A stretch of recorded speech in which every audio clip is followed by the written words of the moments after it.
I was outside checking on the weather. Ladies and gentlemen, please put your hands together and welcome to Creekbottom Music, Jay Plank. Hi, guys. This is a great way to get started, isn't it? That's good. Hi, Jana. Nice to see you.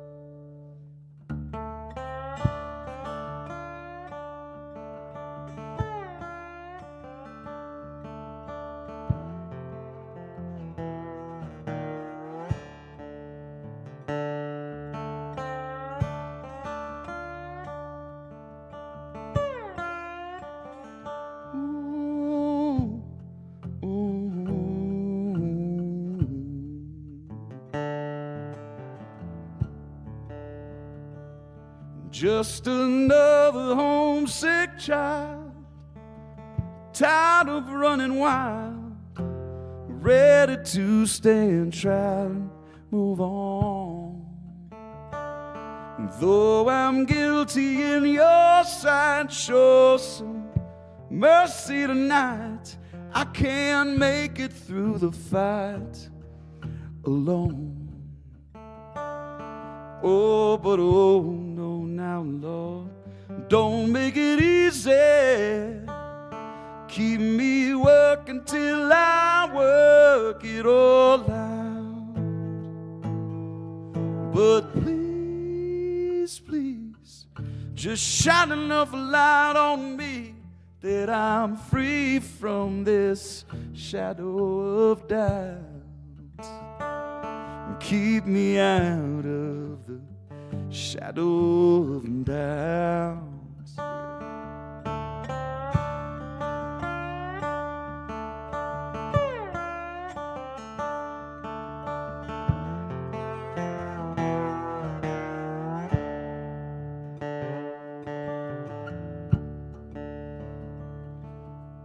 You guys can come sit down. It's okay. You don't have to wait. I'll just pause here. This is where we say just vamp. Come on in, we got room.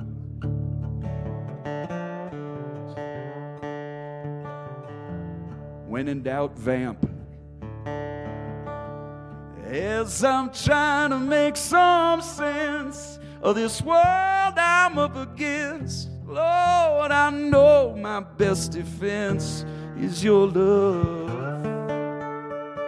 When the struggle gets insane, oh, and the lesson is full of pain, keep me calling out your name with love. Oh, but oh no, now Lord, don't make it easy. Keep me working till I work it all out. But please, please, just shine enough light on me that I'm free from this shadow of doubt. And keep me out of the shadow of doubt.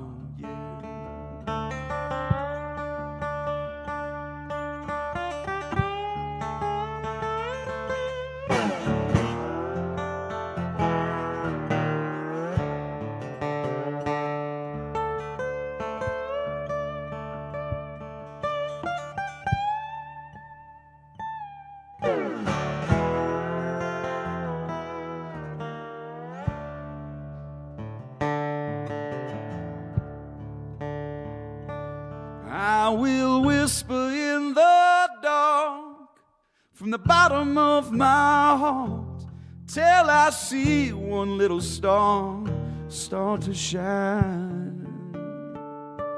I will climb the mountain high, reach into the sky till you open up my eyes so blind. Oh, but oh no, now, Lord. Don't make it easy. Keep me working till I work it all out. But please, please, just shine enough light on me that I'm free from this shadow of doubt. And keep me out of the shadow of doubt. And keep me out of the shadow of doubt.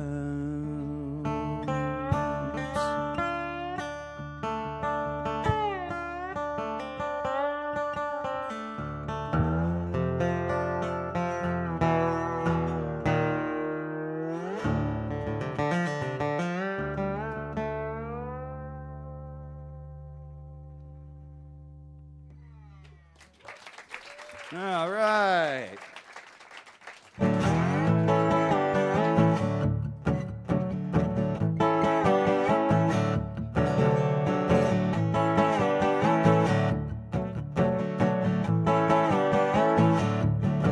Man, all I ever wanted was some honest work, little bit of dignity, boss who ain't a jerk, someone to come home to, someone to take out, the simple kind of pleasures, that's what I'm all about.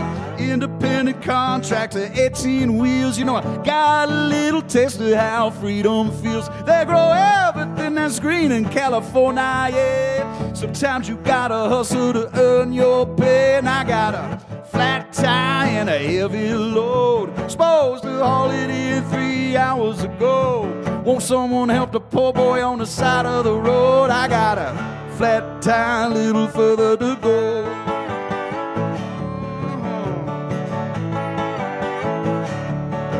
Man, I'm leaving Santa Rosa with a truck full of plums and some mystery boxes. I don't know where they come from, I don't ask questions, so I cannot lie about the drop-off, the payload, the reasons why. I figure everybody needs a little relaxation. Hey, if it comes from the ground, and who am I to say?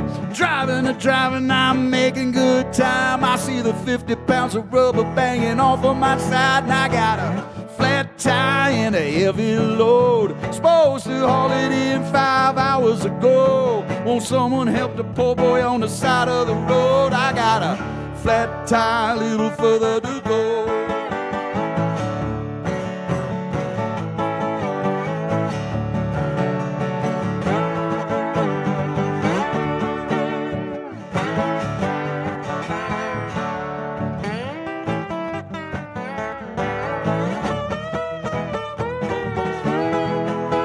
Steering axle blowouts, man, I threw on the Jake, 30 miles south of Old Salt Lake. See, I was sweating my cargo, plotting my escape, when the trooper pulled up with a grin on his face. Where you from, son? What's in the trailer?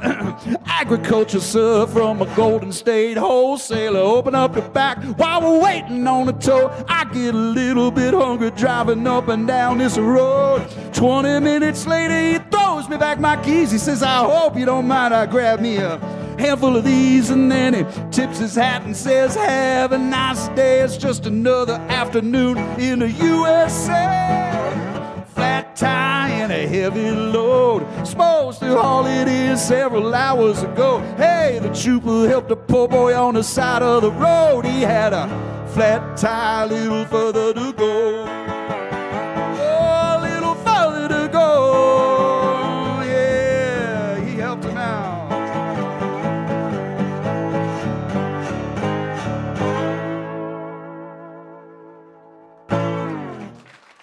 Thank you. So I wrote that song with a friend of mine from Austin named Scrappy Judd Newcomb. And we got some Scrappy fans here for sure. Scrappy and I are both really big fans of old Chuck Berry songs. We like old Chuck Berry songs because they always had a beginning and a middle and an end. There was a story arc you could follow along. So I remember saying to him, I want to write a song for my weird guitar for like a Chuck Berry style song. He said, okay. Thing is, we're also really big fans of Quentin Tarantino movies. And so, you know, the ones where at the end of the movie they like rewrite history the way things should have happened. You can probably guess which ones I'm talking about. And we wanted our hero who didn't know what he was getting into. You know, we just wanted to make sure he had a good ending in the story, and so we did. Obviously, this is the first time a number of you have appeared before me. So I guess you're a little nervous. I know I would be if I saw me walk up here with this weird thing, but I live a pretty charmed life. I get to go around and play my songs and songs of people that I love and get to write with sometimes, and it's pretty great. I try not to take it for granted. I'm on a little Southwest tour right now. I did a couple quick up in Colorado, and then do this, and then tomorrow Taos at Mary's Place, and then kick off the big barn dance at the Art Stroll, which will be really fun. Yeah. And all sorts of good people. This is the first time, though, ever in either Santa Fe or Taos under my own name. I've always been, the 20 years that I lived in Texas, I was mostly a side person. For like 16 years, I was a side person, played with lots of other people, and I'm sure I'll name drop them later, because I'm not above that. But, what's that? Okay, all right. I don't remember opening it up to the audience for the question. No, I'm just kidding. Sorry. No, sorry. Just kidding. I'll take it. I'll take all the help I can get. But yeah, I was 43 years old in 2016. I had the brilliant idea to start a solo career, and I'm 52, and look at me now. It's pretty great, you know. It's all I do for a living, and we used to live in Austin, and my wife's from Canada, and I know I married a foreigner. It's okay. It's really okay. They're our great neighbor to the north, you know. They're looking out for us. We're looking out for them. And if you don't know that, then I don't know. I don't know what to tell you. But and I'm not going to get political, I promise. But I'll call out stuff when it's stupid.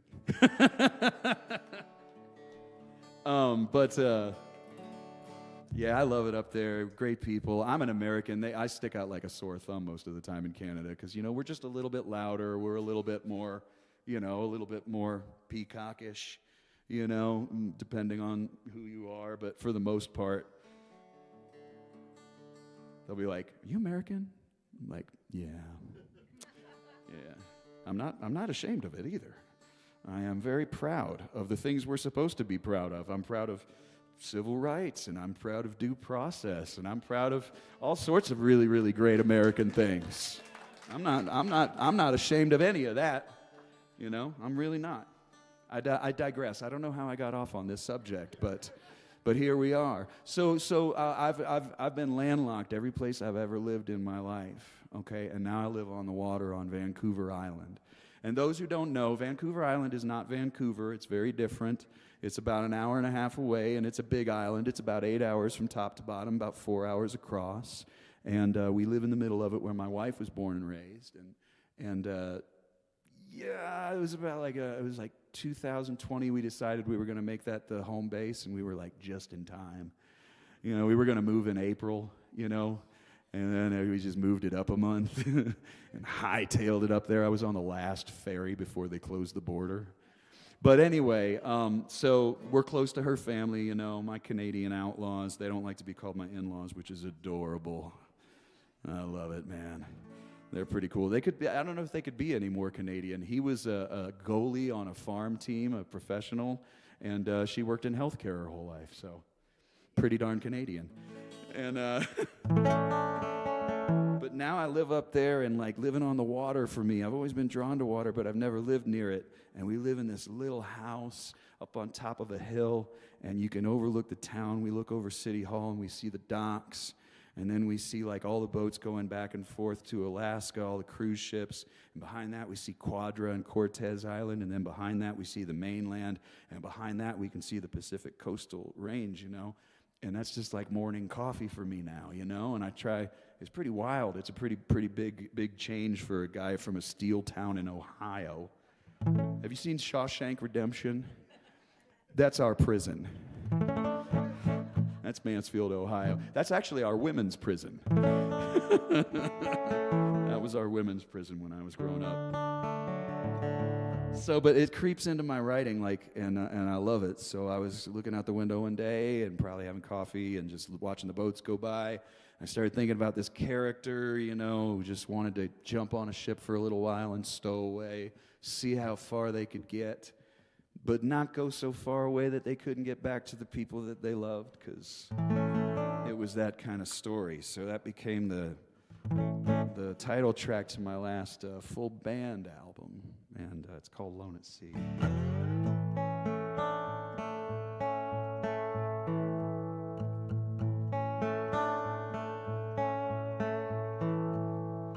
Tugboat, fisher boat, sailboat, yacht, freighter dory, skiff or barge, where are you going? Where have you been? Can I hitch a ride and see my story begin? I really wanna go out on the ocean. I really wanna find a little island. Really wanna fare my days alone, 'cause I'm oh so tired.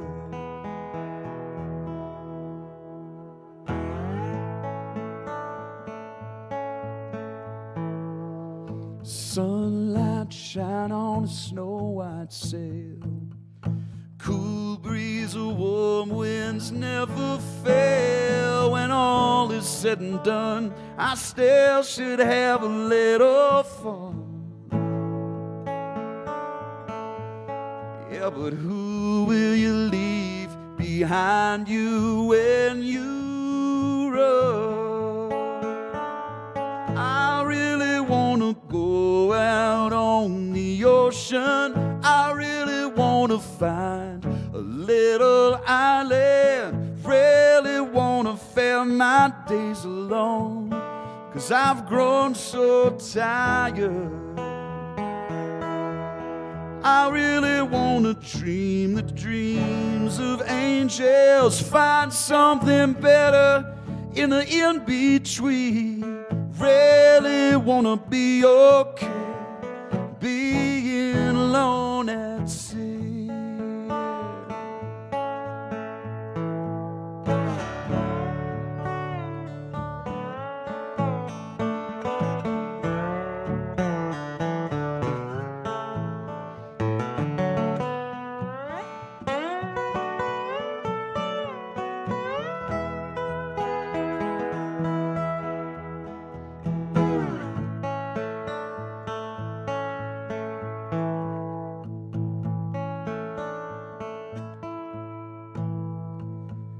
Tack so hard, there's no time to play. And we drift so hard, I don't make time to say I love you. At least not the way I should. When will we find out all is already good? Yeah, I really wanna go out on the ocean. I really wanna find a little island. Really wanna fare my days alone, 'cause I'm oh so tired. I really wanna dream the dreams of angels, find something better at the in-between. Really wanna be okay being alone at sea.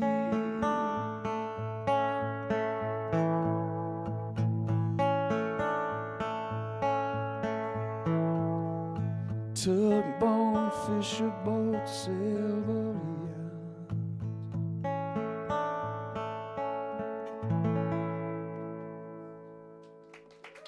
oh, thank you, guys.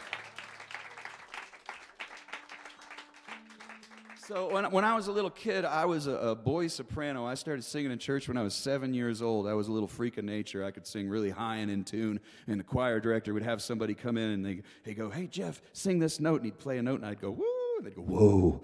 And I was like, and by the time I was 10, I had done like 2 Cleveland Indians and 1 Phillies game where I did the national anthem. I was a weird kid. But, and then I picked up guitar after that because, I wanted to eventually meet a girl. It works for certain things, and they were the other way too. And, I started playing guitar and stuff. But when I was little, I used to sing in lots of different languages. I used to love singing in other languages and stuff. And then I was like, man, I spent 20 years in Texas, which is basically a bilingual country. And then I now live in Canada, which is a bilingual country. And so I decided that for that song, I put out a Spanish and a French version of that song online. And it's really cool. I get to see my Spotify numbers go up in Paris. I'm not going there anytime soon, but it's still kind of cool to see that, And people are like, "Oh, do you speak Spanish and French?" I'm like, "Oh, no. But you just do what an opera singer does. You work really, really hard on the translation with somebody. I worked on the Spanish with a guy named Alex Ruiz from a band called Del Castillo, and I worked really hard on the French. Oh, you guys know Del Castillo? Cool. Alex is the best. And worked on the French with a drummer. His name is Nico Leofant, and he was really, really, really great. And it's cool hearing your lyrics through another language. Like, I love it, Like, there was this part where I say in this song, "Can I hitch a ride and see my story begin?" I'm kind of just setting up the first chorus, like, oh, this person's going to go on a journey. And we couldn't find anything in Spanish that really fit the meter, for like a stowaway or anything. And I'll mangle it right here, but it's okay. I'm sorry if anybody actually speaks Spanish in here. But what we came up with was like... Puedo irme de viaje para ver mi vida comenzar, which basically means, can I go on this journey with you, and see my life begin? Which is great, because life and story are kind of like, interchangeable. I think it's the coolest thing ever. And so I was reminded of this cat I used to hang out with. He was a bluegrass cat, right, from Nashville. I promise this story's going somewhere. I'll get there eventually. And he used to always say during his shows, "We're tickled to death. We're tickled to death to have Mike Compton on the mandolin. We're tickled to death to be here in Santa Fe playing for you. We're tickled to death." He got interviewed for a Japanese magazine. And they thought it was the coolest thing that he kept saying "tickled to death" over and over again. So throughout the article, it said "tickled to death, tickled to death, tickled to death" in Japanese. Well, it got translated back into English. And "tickled to death," if it goes from English to Japanese back to English, is he scratches himself until he dies. And so throughout the entire article, over and over again, it said he scratches himself until he dies. I'm so glad to be here with you tonight, scratching myself until we die. This is this right here is an Oahu. It's an old Hawaiian guitar. It's from the 40s. I keep one in Canada and I keep one in Texas. So, I got a guitar arsenal in both places. That's mine. Guitar. Thank you. That's mine. And that way I don't have to fly with guitars as much because it's a real pain in the butt these days, especially when you got to go with 2. And I love these guitars. I found them. When I do my live show with a band, it's pretty rockin', and I play this thing I designed that they named after me, and it's really cool. It's kind of like this, but it's electric. And then I found these, and they work really good for the solo acoustic show. These are from the 40s. They were student models. Guys would go around door to door with one of these with a book of music and a slide, and they'd give you 1 free lesson if you bought it. And you'd learn how to play Aloha Oe or whatever, and it was pretty cool. But I like to tell people, because these things are amazing, you put them next to a big, beautiful Gibson guitar, and they're just student models. I like to tell people they're fine, high-quality Hawaiian instruments from the 40s, made in Cleveland. They were made in Cleveland. I don't know. The Oahu Publishing Company. Pretty cool. Boy, I'm having fun already. I love house concerts and venues in a home. Can we give a nice, quick round of applause to Julia and to Randy for opening up? It's such a welcome break. I know for the audiences, because they tell me it's great for them because, they get a more intimate experience. They can hear it. They don't have to deal with a club. for us, it's like we have people that are there to listen. And a lot of times we do better here than we do in a club because of overhead and things like that. So it's also, and people buy merch at these much more often, and you get to, there's always a wall when you're at a club, even if I'm at the merch table or whatever, there's still kind of a wall, so it's and I'm not afraid of being social, I guess. And so it's kind of nice. I love it. The first house concert I ever did was in Ann Arbor, Michigan. And this guy named Johnny Williams had this place called Johnny's Speakeasy. And you just go up to this house and you go around the back and you go down the stairs. It looks like any other house in Ann Arbor. And you go down the stairs and all of a sudden there's this 40-person club. And it was a speakeasy during Prohibition. So it's pretty cool. They call it Johnny Speakeasy. Well, Johnny had only 2 rules. Don't be one and don't bring one. That's all you needed to know. And he had a little coffee mug, and he would sit there, and he wouldn't do any of the money or anything like that. He would just sit there. He's this beautiful man. They're still doing it. Long story short, the house burned down. AAA is fighting him. They're trying to wait him out and not give him his money for insurance. So there's all these benefits. So you can find it online, Johnny Speakeasy, probably through one of my web pages or something. Because I like doing benefits. Excuse me. For Johnny and those great people up there. But Johnny was is a guy who spent his whole life working with special needs kids. And he's just a wonderful giant lion of a man. And I sure love him. And I love house concerts and home venues. And it's their home. So thank you, for opening up your home to us. What's that? Oh, yeah. The older I get, the more food is a perk. I was like, there's pie? That's a little loud. Let me turn that down for you, Randy. I'm sorry. Got a little ahead of myself. Does anybody here know what a sync agent is? You know what a sync agent is, don't you, Jana? This is my friend Jana Pokop right here, everybody. If you don't already know, she's a fantastic musician. I may or may not make her come up and play a song if she's in the mood. But she knows what a sync agent is. Sync agent, you get yourself a little solo career, and you want to get a sync agent, because what they do is they pitch your music to movies and television and commercials in hopes that you are going to get one of the last vestiges of real money for your music. And it's pretty great. And so every once in a while, my sync agent will send me a sheet that says, we need this type of song, or we need this type of song. So I'll go through all my catalog of albums and try to find that one song that's going to fit the paper towel commercial or whatever. And one time I'm on the road, I always carry a microphone on the road because people will ask me to be on an album, and I'll be on the road, and I'll just carry a nice microphone and have my computer, and they don't know I played on their album from the Motel 6. They don't know, because these days you can do it. And but I always have one. And so he called me. He's like, hey, man, we're doing a Ford truck commercial. And I was like, oh. So I'm in my Motel 6 going, time to get tough, trying to write a song. And, well, I didn't get it, but I did it anyway. And tried. But recently, about 6 or 7 months ago, he wrote me and he said, we need songs about hope. And I was like, well, that's cool, man. Nobody's ever asked me to write a song about hope specifically. I'd like to try that. So everybody could use some hope, It doesn't have to be, anything super specific.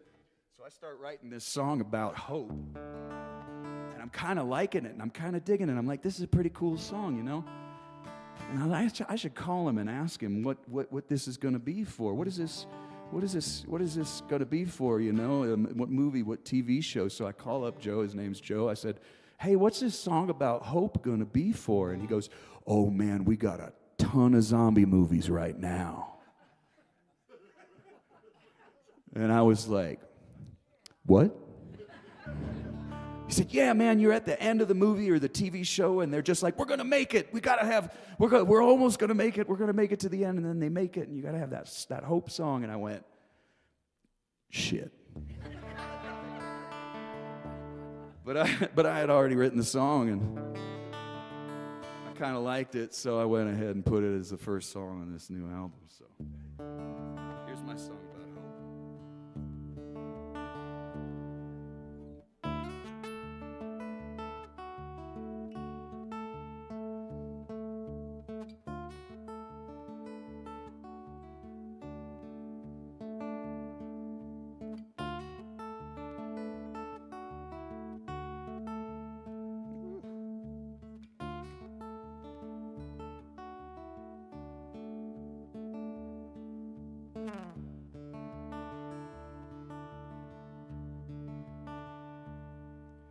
the darkest hour bows to morning light, and once again you've made it through the night. What's left to face, and will it lead to grace? Out of the dark into the dawn.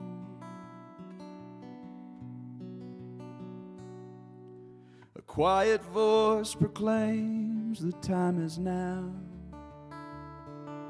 and yet you rose again with furrowed brow. Though the winds may blow through hills so high and valleys low, out of the dark into the dawn. Out of the dark into the dawn.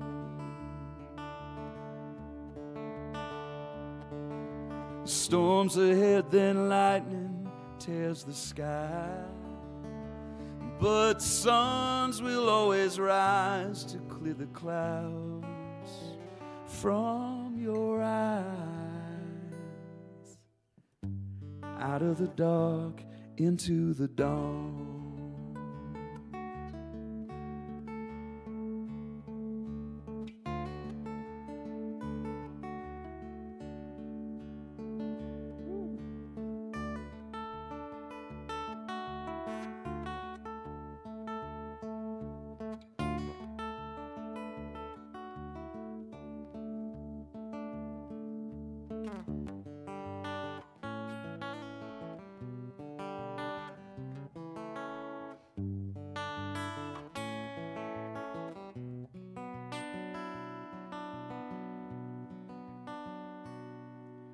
The past is carved in lines upon your face. They guide you with the strength you now embrace. So you make your move with nothing left to prove. Out of the dark into the dawn. Out of the dark into the dawn.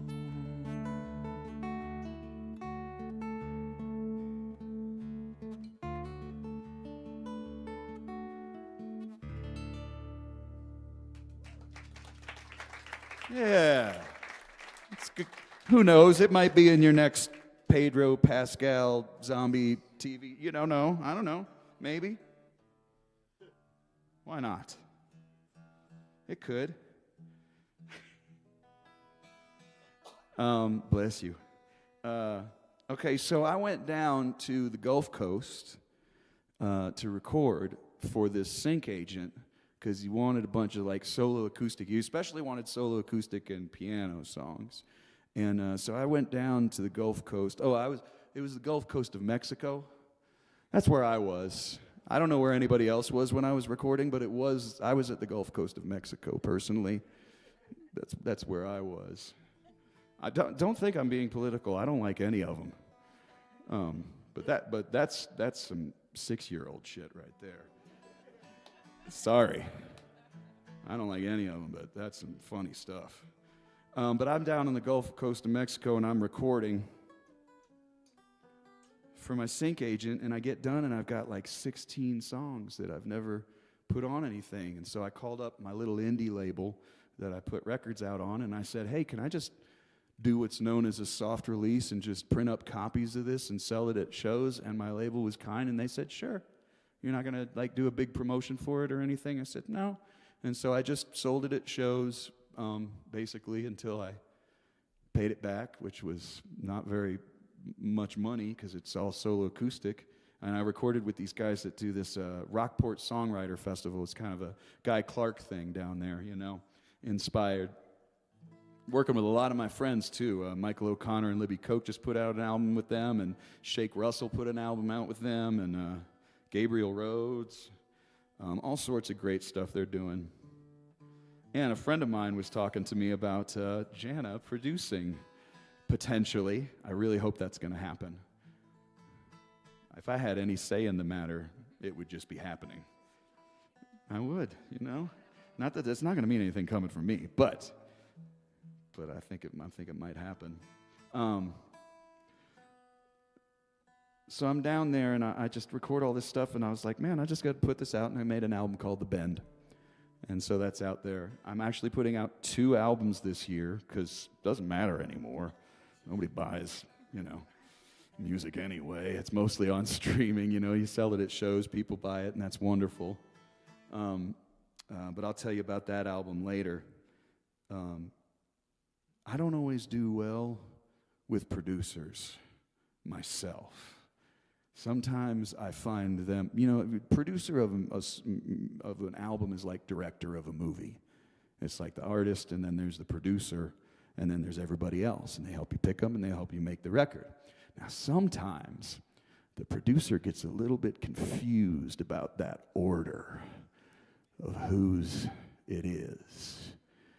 And it gets in the way sometimes, you know? And I don't like that. And so this one particular person I was working with a while back, who will remain nameless, I sent them a bunch of songs, because they'll help you put them together and decide like what's going to make a good album. When you listen to an album and all the songs sound like they mean to be on that album, a lot of times a producer helps you figure that out, you know? And that's a cool thing that they can do that really helps. So we're picking out songs. I sent this person about 30 songs, and we're picking out stuff. I'm like, okay, cool. I can see how those go together. And this person says to me, it's very hard to write a song that already hasn't out there with a title. Like there's a very famous Hold On by Tom Waits, but the Alabama Shakes, their first hit was called Hold On. There's tons. Like I have a song called Sleeping Dogs. There's 100 songs called Sleeping Dogs. So I had this song, it was called Something Wicked, and it comes from, you know, something wicked this way comes, you know? It's not exactly like, I didn't think all it was, oh, you better be careful because you're going to get in the same kind of trouble right now by saying that. So here's what happened. So he says to me, this producer, you know, I know you got that Something Wicked song, man, but I just did an album with Lucinda Williams. And I was like, oh, God. Here it comes. He goes, yeah, and she has this song, Something Wicked This Way Comes. And I think it's a little too early. I think it's too soon. And I said, all right, man, that's cool. I got lots of songs. I'm not even worried about it. So I forgot about it. A week later, we're on the phone. He goes, you know, I know you like your Something Wicked song, and it's pretty cool. But I just made that album with Lucinda Williams. And I was like, come on, man. Like, you don't need to do this. I know you're cool. I hired you because you're cool. Like, I know you've got Grammys and things like that. You don't have to prove yourself to me. So I said, yeah, man, we talked about it already. I don't need to do that song. It's no big deal at all. So I get to Nash Vegas. Thanks, that's also mine. And I get there, and I'm in the booth, and he mentions it again. And I was like, what's the deal?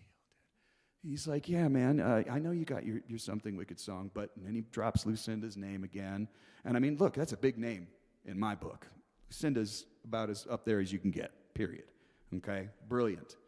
Great writer, great performer, amazing songs. So he says it again, and I'm like, ugh. So I'm just letting him talk. And finally he goes, you know, and I know the whole Ray Bradbury thing. I go, oh, no, wait a minute, man. It's Shakespeare. And he goes, oh, man, you know, I'm a huge Shakespeare guy. I mean, it must be something really obscure, you know. I've never heard that, you know. And I said, oh, yeah, man, it's from a really obscure Shakespeare play called Macbeth. And he never mentioned it again. And I went ahead and put it as a bonus track on the Bend album just for fun. I felt pretty vindicated in that moment, and never had to talk to him about it again. Here's my version of Something Wicked.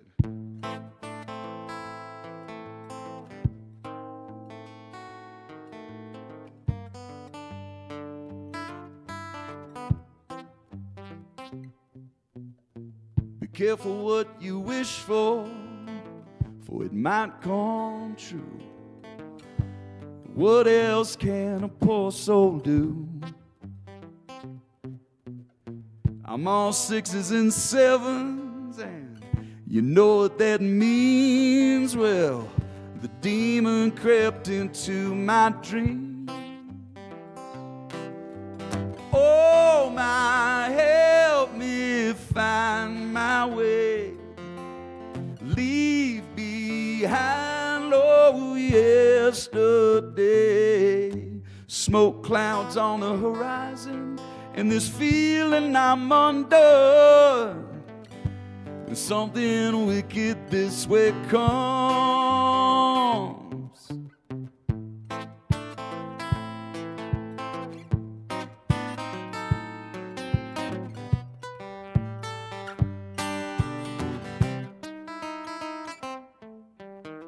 I miss the morning sunrise. Yes, I toss and turn at night, with nothing but worry, fear, and fright. My lonely candle consoles me, heart racing with the guitar strums. When something wicked this way comes, it comes.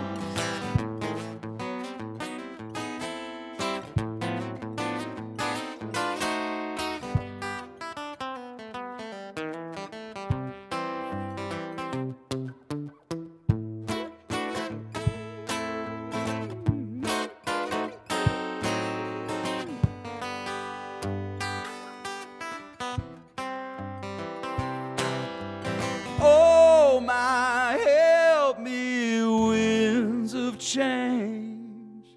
Give me time to rearrange. But now I surely feel it by the pricking of my thumbs. Something wicked this way comes.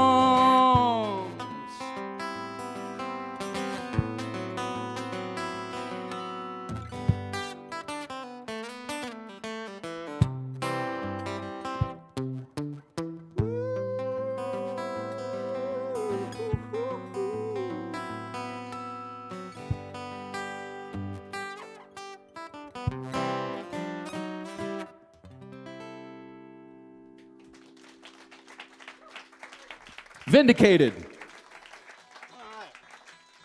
Well, we're going to maybe do one more and take our first break. I can't believe we're already at break time already. That's what happens when you're having a good time playing a show, and it sounds great, and there's good people. And I'll go out there and peddle my wares. It looks like we moved the merch table back inside, so let me just like run out, and then I'll move the merch table back out. And then you guys can come out, okay? And then, I mean, let's be reasonable here. Now, and for those of you who have never been to one of my shows, I have the softest T-shirts you'll ever touch. You can go out there and you give it a little, you'll know. It's true. I had a guy come up to me at a show. It's at the Saxon Pub. I got done, and he comes up, and he's like, "Hey, man, you weren't kidding about your T-shirts." He's got a little King of the Hill to his voice, you know what I mean? I have to explain to people in Canada that everybody on King of the Hill is real. They don't believe me, but I'm like, everybody knows a Boomhauer, and everybody knows a Peggy, and everybody knows a Dale. Those are all real people. And so he comes up, and he's like, "Hey, man, you weren't kidding about your T-shirts." And I said, "Oh, what's that about?" And he goes, "My wife loves hers." I said, "Oh, that's really nice." He goes, "She wears it to bed every night. She says it's the best sleep she's ever had." And I'm like, "Okay." And he's like, "It's like you're in bed with us every night." And I was like, "Man, why did you have to make it weird?" It just felt awkward. You know, it's like, you can't make that stuff up because people really say things like that, you know? He thought that was really funny. But, yeah, you can come back there. I've got vinyl for my records and stuff, too. and all the old ones, and I have these trucker caps that say plank, which is great, you know, because they're a big hit with the yoga community. A lot of yoga teachers come up and they'll be like, can I have 5 of those for my class? And I'm like, you don't even know. Yes, of course you can. And but the other thing I love about my nickname is the first time I went over to, and which is now my name. That's a long story too, but you'll get used to it. I go over to England and I come to find out that there's a saying that if you're as thick as 2 short planks, well, you're not too bright. And so if you're a plank, you don't necessarily want to be a plank, you know? And so I'm like over there with my first album, it's called Plank, you know, and they're like, do they really call you that? And I said, yeah, man, yeah, they do. So it's great. I'm walking around with all this merch, you know, this dumbass right on it, you know? So I like to lean right into it. I think it's hilarious. And I had a guy I was playing this little festival in Canada, and he bought one. He bought a T-shirt that said Plank, and then he walked into a Long and McQuaid, which is like our guitar center up there kind of a place, you know, and he walks in, and there was an English guy behind the counter who just started laughing. He just started dying laughing because the guy walks in, and his shirt just says Plank, you know, and his wife wrote me, and she was like, he's never going to wear it again. And I was like, no, you're supposed to lean into it. It's supposed to be fun, you know? I think it's hilarious. I'm thick-headed. It's okay, you know? Anyway, this may or may not be the audience participation part of the show, and judging by that response, probably not. Maybe. I mentioned earlier a guy named Gabe Rhodes. He wanted to write a song. He was sick of writing what I like to call singer-songwhiners songs, because, you know, people pay $30 to come see you, and you just get up on stage and you whine about your problems. And I was tired of that because, like, I had gotten my act together, I had gotten married, I had started a good career, and I was done writing the tortured songs, you know. And he was like, man, you write these songs and people get up and dance even with your just acoustic guitar. He's like, I need one of those. And so I was like, well, let's just write one. And he's like, now? And I was like, what's wrong? You're not happy? You know? And so we sat down and we wrote this song. And, well, I liked it so much I stole it and put it on my album. And then we'll take a little break. You guys ready for the sing-along? Come on, I know there's some singers in here. I never knew I was going to be a sing-along guy, but it just kind of happened. And the box is too loud.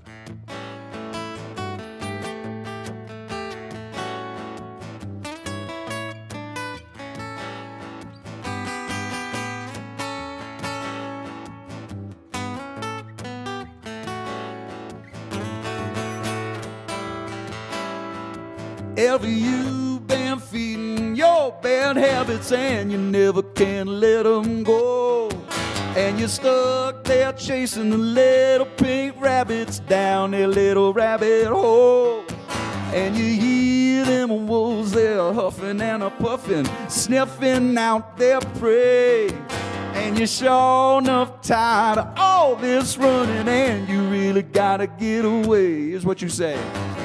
Oh, my, do a little dancing. That's the whole thing.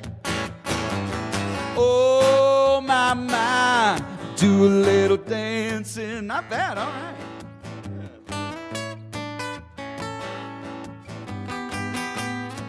Alamosa, eat your heart out.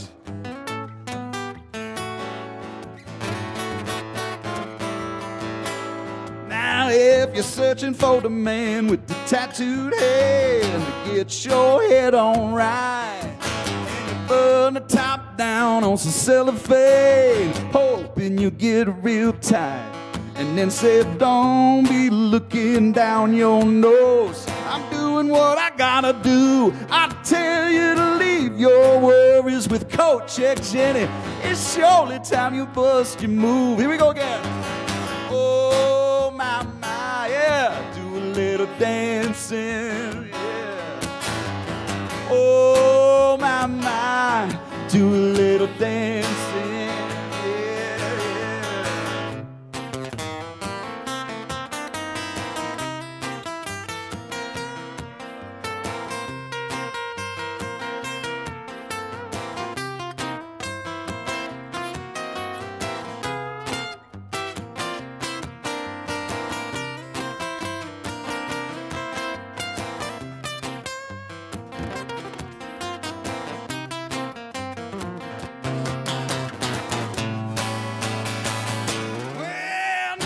Everybody's bumping and this joint is jumping. You know we're letting go and we're feeling free. Don't be one of them wallflowers, Jenny. Come on in and dance with me. Because there ain't no problem now we ever seen. It can't be fixed by a slide with Jolene. 2 a.m. gonna come too soon. We don't ever wanna leave. Here we go. Oh my, my. Do a little dancing. I like you dancing in your chairs like that. Oh my, my. Do a little dancing. All you gotta do is, oh my, my. Do a little dancing. Oh my, my. Do a little dancing. Nice. That's the best it's ever been done. And I'm not just saying that because I've got CDs and t-shirts for sale. That's the best it's ever been done. All right, everybody, we'll take a short break. Everybody, thanks for watching online, too, everybody. Put your requests in with a tip. All right, I'll see you guys in just a second. Back there, I guess.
someone was kind enough to let me borrow a little keyboard for the set. Here's the thing. So I just recorded an album I just finished mixing an album from the Netherlands. And that's where I recorded, and it was all blues and roots music. And it's a very guitar-forward album. So I have not been touring with a piano. And yesterday, I remembered I was going to have a piano for this gig. So keep your expectations low right now. And what we're going to do is, I pretty much started picking up piano and like writing for shows because I wanted to break up my band sets and not just have it all be like, woo. So I've got a couple of great, you know what I mean? And thank you. For those ready to light rock, we salute you. But it was great because I could break up the set and go sit on piano for a couple of tunes and do things that influenced me. And what's great when you play with a band and you're playing piano is if you mess up, you just go, just lift your hands off the keys. And the rest of the band makes you sound good. So I've got a few songs on the new solo acoustic album. And I'll do this one first. This is a song about somebody very special. Uh-oh, see, good start right there.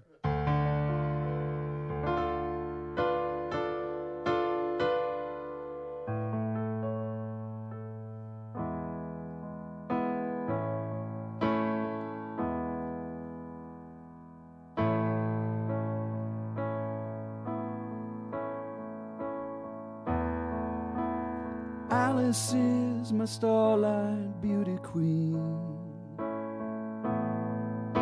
She lounges in the sun all day and dreams. No, I've never felt a love quite like Alice's love. Oh, Alice comes from empty city streets. She don't like fireworks like you and me. They remind her of a harder time when survival was the one thing on her mind. Sometimes she kisses way too much, but she decides when she's had enough.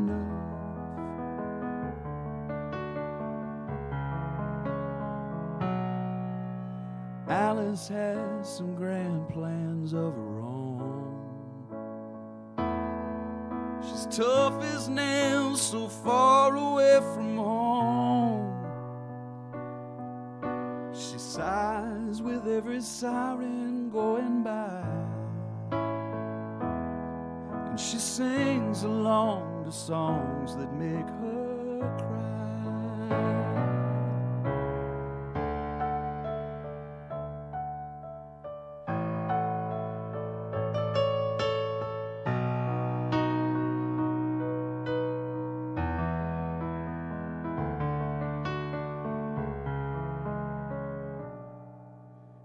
Alice is my starlight beauty queen. She lounges in the sun all day and dreams. No, I've never felt a love quite like Alice's love.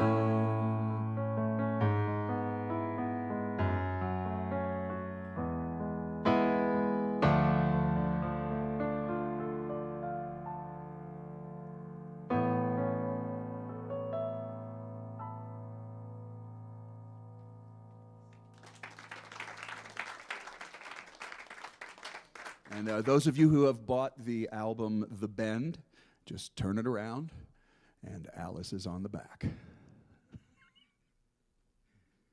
Yeah. My friend Miles Zuniga, who's a writer, he was like, I had originally written that song. It was very, very obvious. I think it's still pretty obvious. It's about my dog. You thought it was a cat?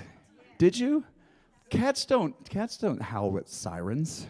Sigh with sirens. They sigh with do they? Do they? Okay, I'm corrected.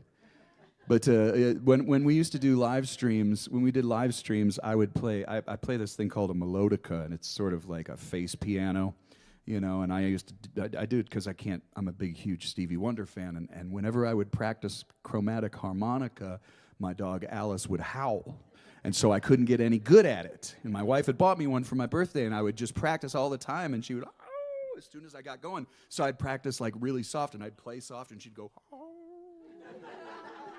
She even like howls softer when I practice, but the face piano I can just kind of play that way, and but then every time when I was doing a live stream, I'd play it on certain songs, and she would always howl, and everybody would be like, Alice.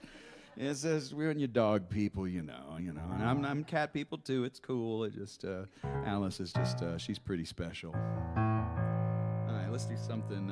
Let's see. This is from the Alone at Sea album, and I had a lot of fun recording this one. We had done the whole album, and I was like in a booth, playing acoustic guitar and slide guitar and stuff, and the whole band was out in this other room. And then the producer had a piano that was right next to the drum kit, and that means you can't mess up, because you're recording, and if you mess up, you can't go back and fix stuff. And we got done doing the first cut of this song, and the drummer is a guy named George Rosselli. And he's a pretty wild man, and he played with Dylan for years, so there's a nice name drop too. But he's a real New Orleans style drummer, and like really high energy. And we got done with the take, and he just stood up on the drums. He goes, "We got to cut the whole album over. And now you got to stand right next to me." And I was like, "No." But it was a lot of fun, so we recorded a couple of piano tunes for the album. This is one of them. We'll see if the solo version's okay. Sometimes you fly like a bat out of hell, but sometimes you fight, but don't ever dwell. 'Cause every single moment could be your second chance. Fool me once, oh shame on you. Fool me twice, there ain't no telling what I might do, yeah. Write it off, mama, you could always find a new romance. Trying is so trying, darling, can't you understand, yeah. Holding on, might as well be juggling sand. Oh, not fine, yeah, playing in a dime house band. Holding on, you might as well be juggling. The world is cold, and it's only getting colder.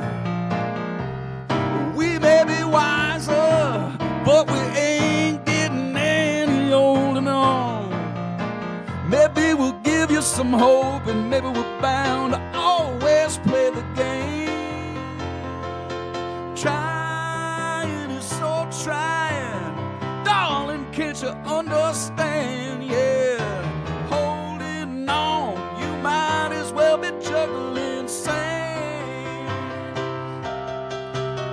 Oh, not fine, playing in a dime house band. Holding on,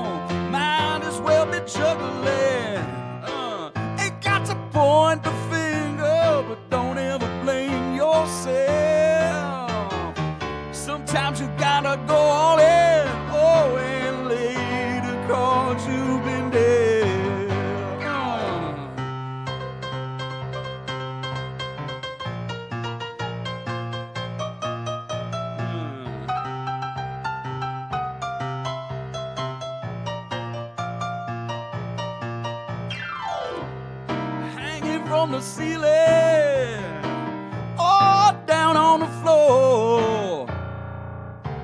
Fighting these feelings, yeah, oh, begging for more.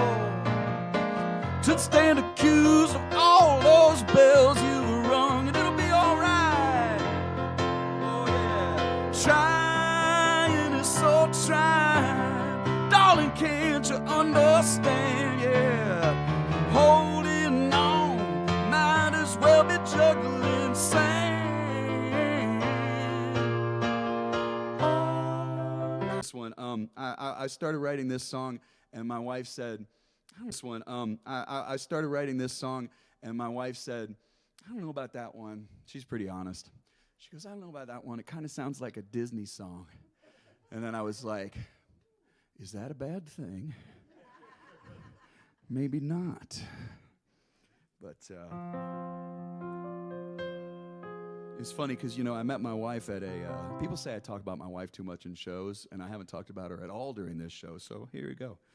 She's a big part of the story, you know, and a big part of my life, and ends up in the song. She's a horticulturalist and a gardener and an arborist, and her love of nature has always been a good thing, but she's a lover of music and a connoisseur of music, but doesn't want anything to do with it business-wise. She's way too smart to go out on tour with me. She knows that a 2-hour gig is usually an 8 to 10 hour day with everything that you do. It's just the way it is. And I'm not complaining. Like I said, I really like that I get to do this. But she's brutally honest and super, super supportive, as are my outlaws. They never asked, so what do you really do for a living? That never happened. They never asked that. They're super supportive. But I had written this song for my wife. She was kind of going through a weird time, and I wanted her to feel like it was everything was going to be okay, you know. I hope I remember all the words. I haven't done this one in a long time.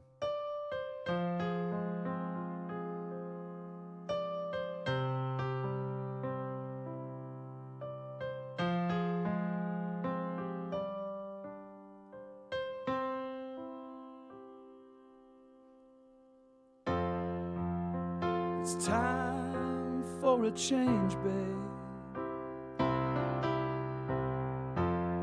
You put in your notice 2 weeks, and here comes that sweet summer sunrise as the new dawn gently speaks. You see drifting clouds in an endless sky.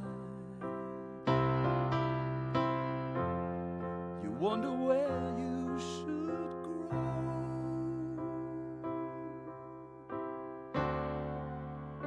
Maybe into the forest again.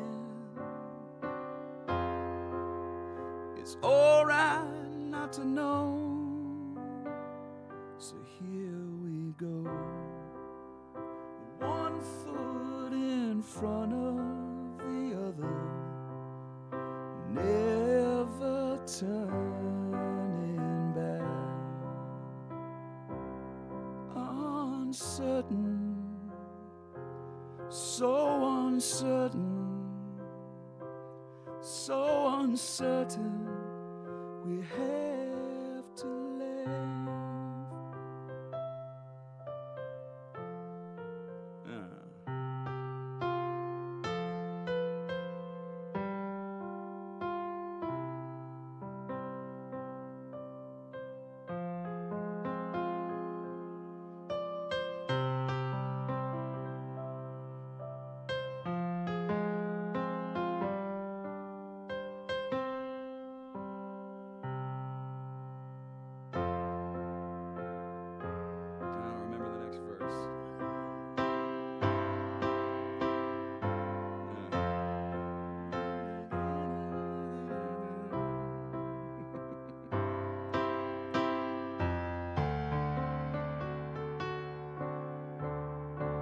Was going to come to me.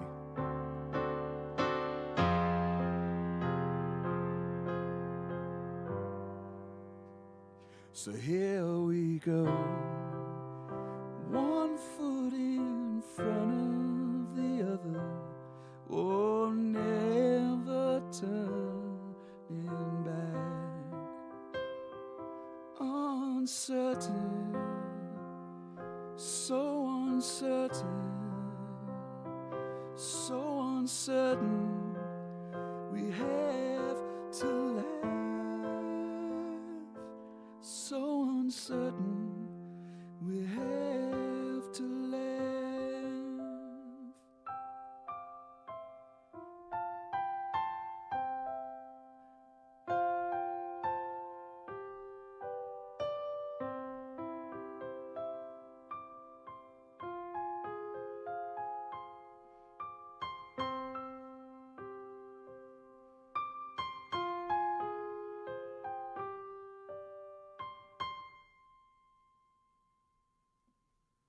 And that's it. I'll remember the next verse later. That's enough. That's enough. I've done enough pianoing for today. I gotta practice before the next show. Thank you, though. Thank you for bringing the piano. It is always fun to play. I hope that wasn't too painful. So I would say this, though. So back when I was a side person, I did a lot more producing of other people's records, and you know, I didn't mind that because I was in control, you know. But I don't get to do it as much now, being a solo artist. I don't get to. This gal came to me, and she sounded like a young Bonnie Raitt. And I was so excited. I was like, man, I want to produce this gal. And her name is Brooke Graham. And so we made a record, and I was just loving it, and I thought it was great. And about 3 weeks after the album came out, Brooke calls me, and she goes, Plank, we're number 1. And I was like, cool, there's a lot of charts in Texas. Okay, so it could be the roots chart or the blues chart or the Americana chart. It could be a number of different things. So I kind of tempered it, and I was like, oh, that's great. What on? And she mentioned a type of music that I had never heard of before. And she said, we're number 1 on the trop rock charts. And I said, cool. And I'm thinking, what is trop rock? What is trop? I'd heard of yacht rock, but I had never heard of trop rock. So I finally got up the courage while we were on the phone. I said, what's trop rock? What's trop rock? She goes, you know, tropical rock. And I was like, what do you mean? And she goes, you know, like Parrot Heads and, you know, Jimmy Buffett and No Shirt, No Shoes, No Whatever, you know, that kind of stuff. And I was like, oh, well, that makes sense. And I do not judge. You know, if you can make your living playing music, I don't care if you're in a Tom Petty cover band. Nobody's going to be able to go see Tom Petty anymore. They can go pay $20 and lift their lighter and have a beer and listen to those songs. I do not judge. That stuff is fun. You know, go see your ABBA cover band. Seriously, it's a lot of fun. But she became a darling of the trop rock circuit. And all of a sudden, she's doing these gigs all over the place, and I'm so proud of her. And she's like the queen of the trop rock circuit. It is a circus. Circuit. Sorry, Brooke. Freudian slip there, maybe. But no, it's pretty wild, and she's really super successful. So I'm in the studio, and I'm telling my buddies about it, you know, Scrappy and Pat Mansky. And I'm like, man, she's up on the trop rock charts. And they're like, man, you ought to do that. And I was like, what? And they're like, you ought to write a trop rock song. So we started joking around about, you know, I'd have a different name. I'd change my name to like Tommy Bermuda, you know, or something. Just something that works, something that's so obvious, you know. And I was like, man, I'll try and write a trop rock song, you know. Why not, you know? I mean, I'd write everything, and I don't think anything is off limits. I really don't. You might not do it well, but then you don't have to put it on an album. So I was like, man, I want a gig in St. Bart's. I want a gig in Fiji. You know, why not, you know? So I wrote this song, and it didn't turn out the way I was really expecting, because it's a little bit, well, I wouldn't say it's mean, but it's about somebody I'm kind of annoyed with. Well, we'll let you deal. You guys can judge for yourselves about my trop rock song. You sang so well earlier, you kind of blew me away. So this one has a little bit of singing part, and I'll show you. It's a great, great sing-along.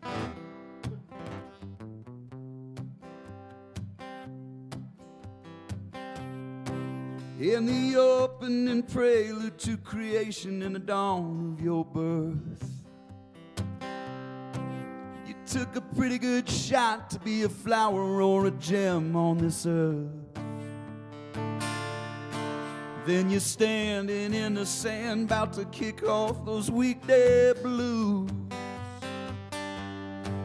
You can keep up appearance, but you'll only love what you can lose.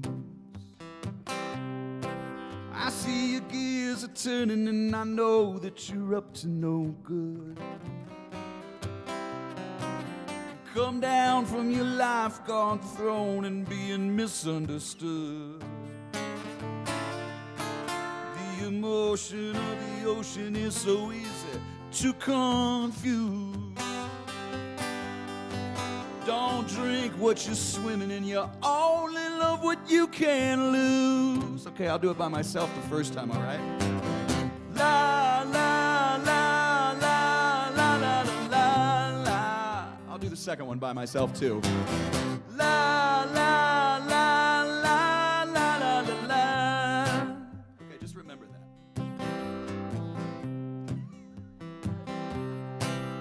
Possession is 9/10 of nothing but a hill of beans. Sail the great 7 seas and you still won't know what that means. Oh, if you can't see fit to flip your flops in someone else's shoes, it's unlikely you'll find out you only love what you can lose.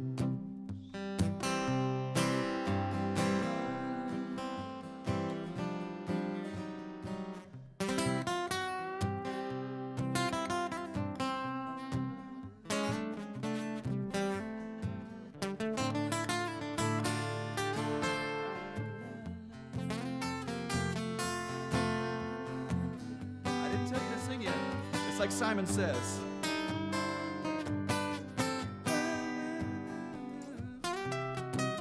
All right, here we go. La la la la la la la la. Nice. La la la la la la la. Let's do it again. La la la la la la la la.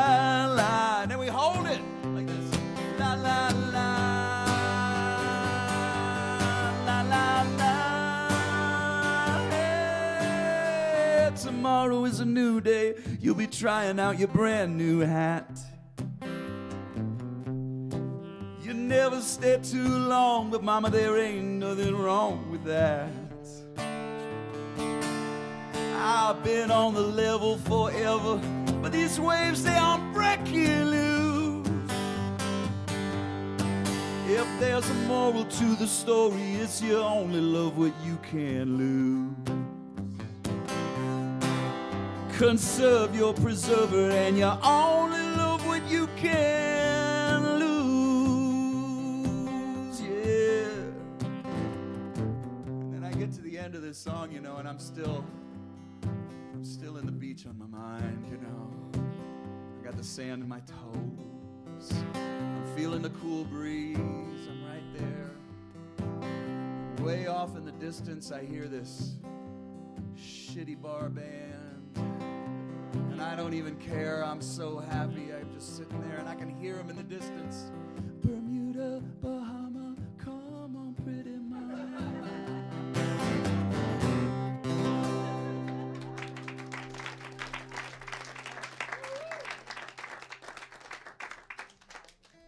Eat your heart out, Jimmy Buffett. I'm ready. I'm gonna have a bunch of dude fans in their 50s with coconut bras. I can't wait. Like I said, I don't judge. You know, if it makes you happy, If it's music and it makes you happy, I'm all for it.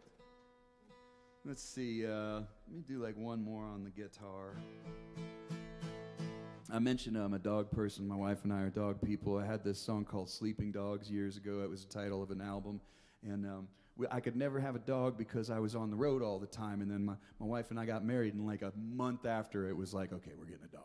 You know, and so we're walking down South Congress in Austin, and we see this pop-up shelter of Austin Pets Alive, and we sneak over. We're like, let's just go look for a second.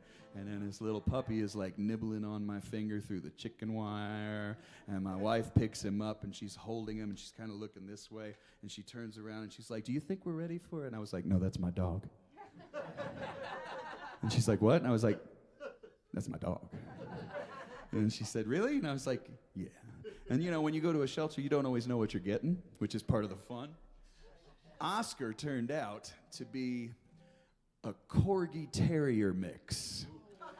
So he was a little loaf of bread with legs, you know, and his middle would go like this when he wobbled down the road, you know.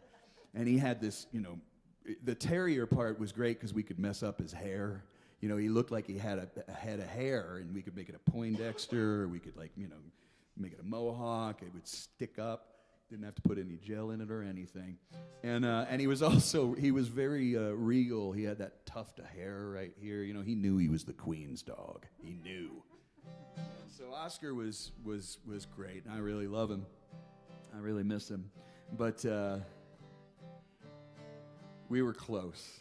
And I did the Sleeping Dogs album, and this buddy of mine was like, put a dog on the cover, you'll sell 1 million. And I was like, no, man, that's kind of cheap. I was like, I'm not going to do that, you know. I was like, no. And then my other friend, Scrappy, says, hey, man, what if the whole cover was just fur? And I was like, that's actually a kind of a cool idea. Like, I want to see the album cover where you look at it and it's nothing but fur, like dog fur. And I was like, that's cool. So what we did was we kind of split the difference, and we did this zoom. I had this buddy of mine take a picture of Oscar's eye. And so it's like this big eyeball, and it looks like he's getting tired and he's falling asleep. There's a little sleep in his eye, and there's just fur everywhere on the cover. And then if you look deep into his eye, there's a picture of me playing my slide guitar, you know? It's like right inside his eye, you know? And then you turn it around, and it's Oscar's butt on the back cover of the album, because I know how to market. The song doesn't have anything to do with that. I just love thinking about Oscar whenever I do this song because of that cover. We went in the studio the day that Tom Petty died. And so, you know, all of a sudden it was just, everything was like, what would Mike Campbell do on this solo? And, well, let's do this. Let's make this into like a roots rock song. And this particular song kind of turned out more like that than anything else on the album. So this is for Oscar and for the dog lovers and animal lovers, and it doesn't have anything to do with that. Used to worry about everything, what you thought, what you think. Now I know I do what's right. I let the sleeping dogs lie. Every time I fall down, I once again feel the cold ground. Get up, leave it, and I go on trying, and let the sleeping dogs lie. So I let the sleeping dogs lie. Once you had me in your claws, never knew what was the cause, but I let go and I ceased to fight, and let the sleeping dogs lie. You say something's behind my back, well, I'm not so concerned with that. Your problem has never been mine. I let the sleeping dogs lie. So I let the sleeping dogs lie. So I let the sleeping dogs lie.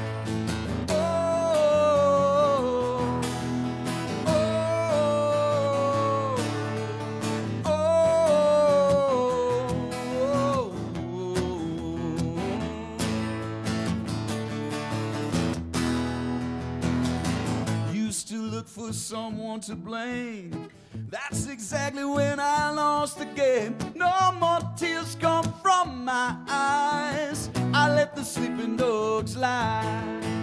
I see it clearly coming through the mist.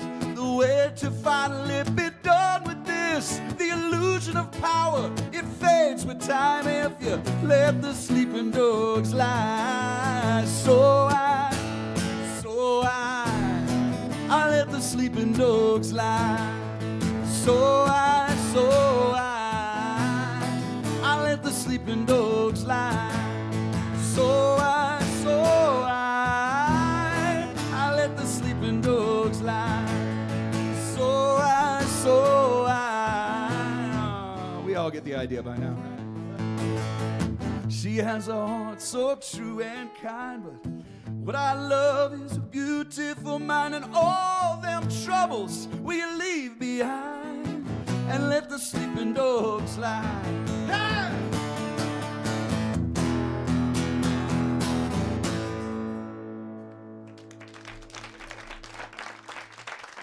Thank you. Thanks, Oscar. We're getting close to the point where I fulfilled my contractual obligations for the afternoon. I'm just kidding. But now I get to the point where I can do just about anything I feel like it, and it's pretty fun. Let's do a few more on the toy guitar. That's what Ray Wiley used to call it. Jeff, get your toy guitar over there. He had a little sling blade to his voice, you know. I got to thank Ray for my, he wouldn't mind if I said that. It's okay. I got to thank Ray for getting my first song cut on a major label album, because his last album was on Big Machine. And the second song is a song I wrote with Ray called Groove that Kevin Russell sings with him. And it's pretty cool. You have, you know, a song on a major label. It only took me till I was 50. Made tens of dollars on that song since it came out. I was kind of expecting. He had a song like about 15 years ago that was on a rap album by G Unit. Somebody had used an old Cowboy Twinkies song that Ray had written. And he got enough money to buy a new gate for the ranch. I was kind of hoping that was what was going to happen with me, but not so much. But I don't know why I'm talking about that, because Ray sounds like Sling Blade. The people that I played with coming up, I was talking to somebody about it. Maybe it was Don Richmond yesterday, because I was in Alamosa. God, there's just so much to be learned from him, you know. And I take it with me wherever I go, and I try and pass it on. And every gig, I think about one of them. It's talking about how much I learned from Eliza Gilkyson being on the road with her. And I told Don Richmond that he didn't know this, that Jimmy LaFave used to call Eliza Gilkyson Grandma Dynamite. And he was like, what? And I was like, oh yeah, she loved it. Yeah, she loved it. And I toured with her a couple of times over in Europe, just the two of us, and I'd back her up, and it was always so much fun. And learned a lot from playing with her, for sure. Learned a lot from playing with Ray. Sometimes on my little newsletter, it's a Substack, so I use it as an excuse to tell some stories from the road. People seem to like it, you know. And sometimes I'll tell about, you know, the time that I told a story about Joe Ely was like, hey, have you ever been to the Surf Ballroom in Iowa? And I was like, no, there's a Surf Ballroom in Iowa? What? And he's like, yeah, and they just didn't say anything. And he was driving, and I was like, okay, and I put my headphones back on, and did whatever I was doing in the car, and we pull off, and we go to this town, and all of a sudden I look, and there's like the Big Bopper Way, and there's Richie Valens, and all this stuff, you know, on these streets. And then we pull up to this venue, and it's the venue that the guys played before that fateful playing. And so they were closed, and the last tour had already gone through, and Joe just, worked his charm, and he's like, hey, do you mind if we come in there and just look around for a few minutes? These guys are musicians. And so they let us in, and it was actually me and Joe and his tour manager, Don Bowles, just the three of us. And we went out back, and we took a picture of us flipping a quarter, because... Oh no! Come on, man! It's just it was like, yeah, it was just like it was an homage thing. It wasn't like an awful thing. And he was like, yeah, right over there's the airport.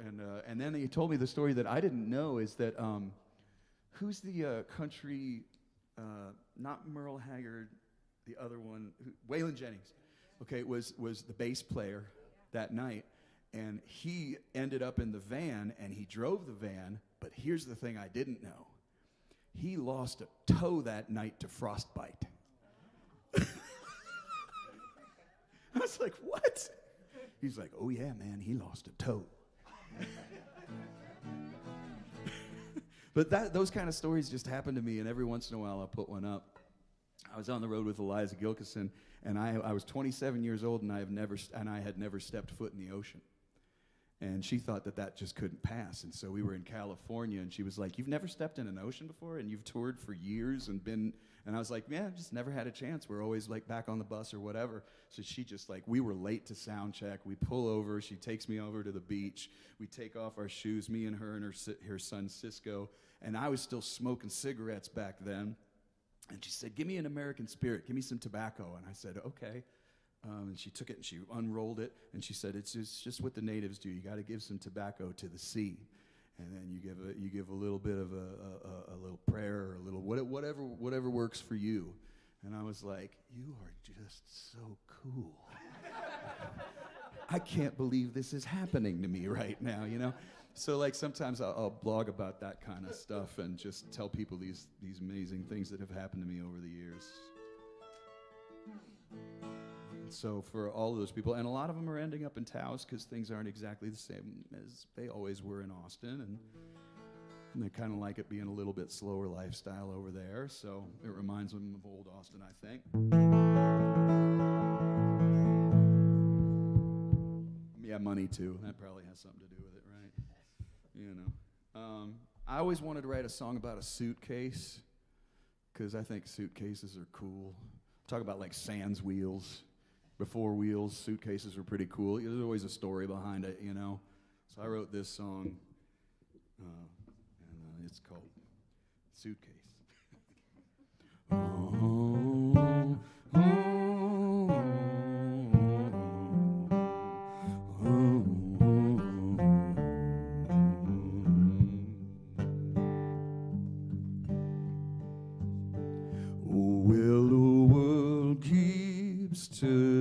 Turning around. I have no place to call my own, so I keep on moving across this hallowed ground, work my feet and fingers to the bone. I may be weary and wide, or hungry and tired. There's nothing left me but dust and sand. All I need on this ride to accompany me is a suitcase in my hand.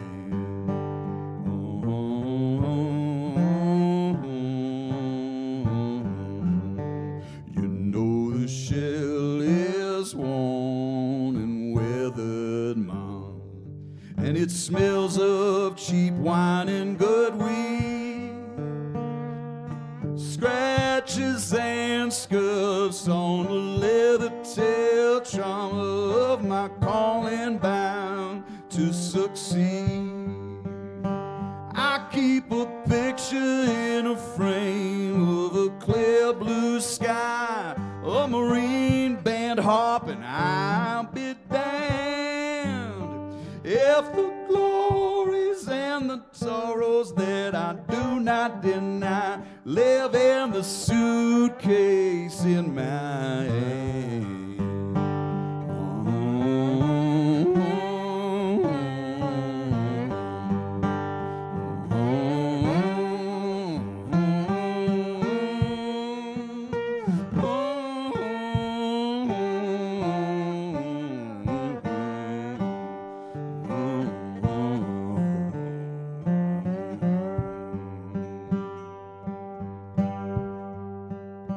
Well, there's some treasures and trinkets I keep locked inside, with a moleskin and a Mont Blanc pen. So my travels are inked and thus provide the strength to hit the hard road again. I feel you closer and closer every country mile. I'm gonna bring you back a shiny graph band. A diamond in the doorway with a Cheshire smile, and a suitcase in my hand. A diamond in the doorway with a Cheshire smile, and a suitcase in my hand.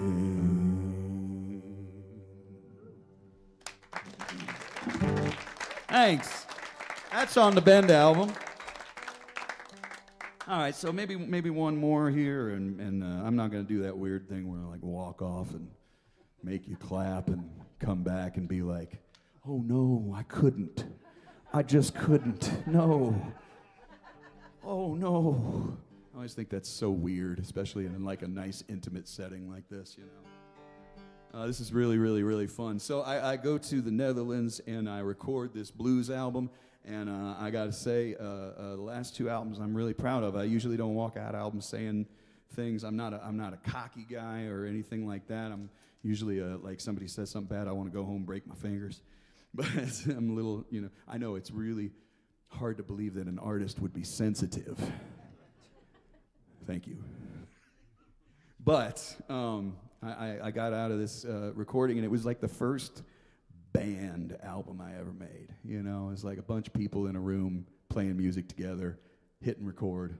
And there's a couple of tracks that they were just like first takes. You know, tell them what the song is about, send it to them before we get there. Some of them listened to it, some of them didn't. And best track on the album is a first take, solo and everything. And it's a really cool album. I didn't play rhythm guitar once on the album. All I did was sing and play leads, which is pretty cool too, because you just let the band do the work, and I can float. So I go over to the Netherlands, and I'm like, you know what? I'm going to learn some Dutch too, about as much as I can learn on Duolingo. So I get over there, and they're kind of pleasantly surprised at how I can pronounce certain things in Dutch. But then they go, a couple of them, why are you learning Dutch? We all speak English. And I said, man, you go to somebody else's country, you want to be cool, you want to do a little bit. You want to just learn a little, you know, I'm in your land. Yeah, right? All those kind of things. So they liked that and weren't used to it from Merkins. And they said, that's really cool. So they started hipping me to colloquialisms, you know. No, now get your mind out of the gutter. Nothing was dirty. It was just cool stuff, you know. So the band is called the Southern Aces. And they're called the Southern Aces because they're from the south of the Netherlands, which I think is pretty hip. I like that. We're the Southern Aces. We're from Eindhoven, you know. And so they come to tell me that when you're leaving and you're from the south of the Netherlands, you say, houdoe. And I was like, well, that's suspiciously like howdy. I can remember that. That's easy, you know. It's like howdy when you say hello and howdo when you say goodbye. So whenever I was getting off of a FaceTime or something with them or walking out of something, I'd go, howdo. They go, howdo. I was like, oh, man, this is awesome, you know.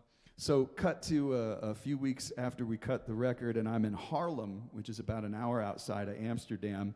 And I'm with this record guy who runs this indie label there that wants to put it out in what's known as the Benelux region, which is Belgium, Netherlands, Luxembourg.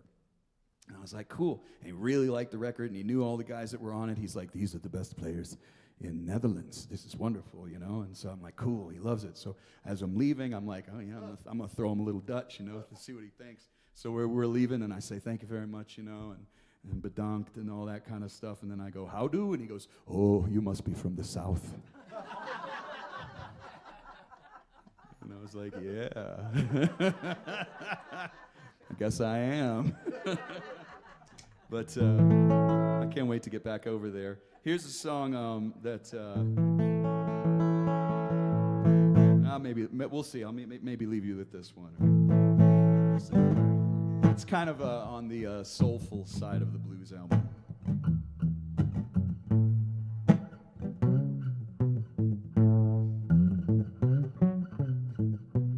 I get up early in the morning to cultivate and sow the seeds. A volunteer cut with no warning, entangled in your stubborn weeds. When you up and left me, how was I to know that all those tears that felt like rain would make my new garden grow? I used to search for rays from a midday sun, but broken hearts are seldom mended. Daybreak has finally come to brighten when darkness descended. Oh, when you up and left me, how was I to know that all those tears that felt like rain would make my new garden grow? I had to dig myself right out of the ground. Why did I ever even lay one root down? Whoa.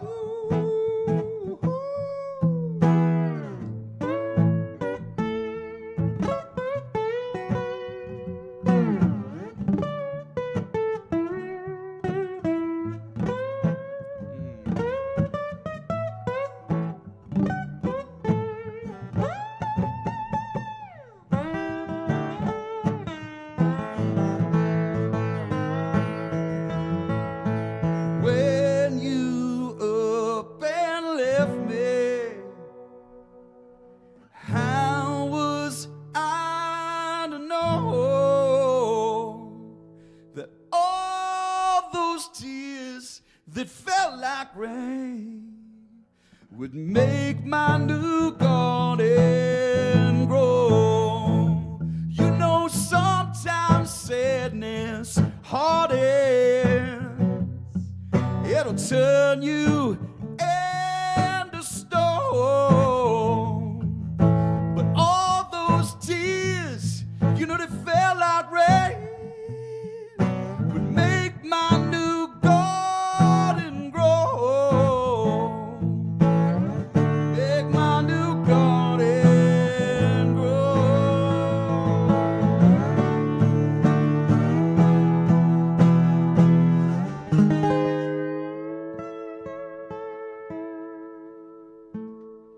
Thanks very much, you guys. Thank you, Creekbottom. Thanks, everybody online. Thank you. That was so much fun. Thank you. Thanks, guys. All right. What's that? There's still some merch back there. There is.